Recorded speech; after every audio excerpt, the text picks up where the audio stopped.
ہواؤں کی قسم جو نرم نرم چلتی ہیں پھر زور پکڑ کر جھکڑ ہو جاتی ہیں اور بادلوں کو ابھار کر اٹھا لاتی ہیں، پھر ان کو پھاڑ کر جدا جدا کر دیتی ہیں۔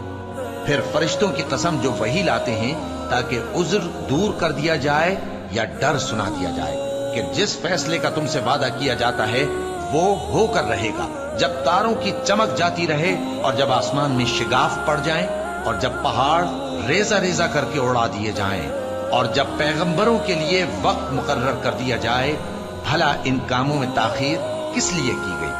فیصلے کے دن کے لیے، اور تمہیں کیا خبر کہ فیصلے کا دن کیا ہے؟ اس دن جھٹلانے والوں کے لیے خرابی ہوگی۔ کیا ہم نے پہلے لوگوں کو ہلاک نہیں کر ڈالا تھا؟ پھر ہم ان پچھلوں کو بھی ان کے پیچھے بھیج دیتے ہیں۔ ہم گناہگاروں کے ساتھ ایسا ہی کیا کرتے ہیں۔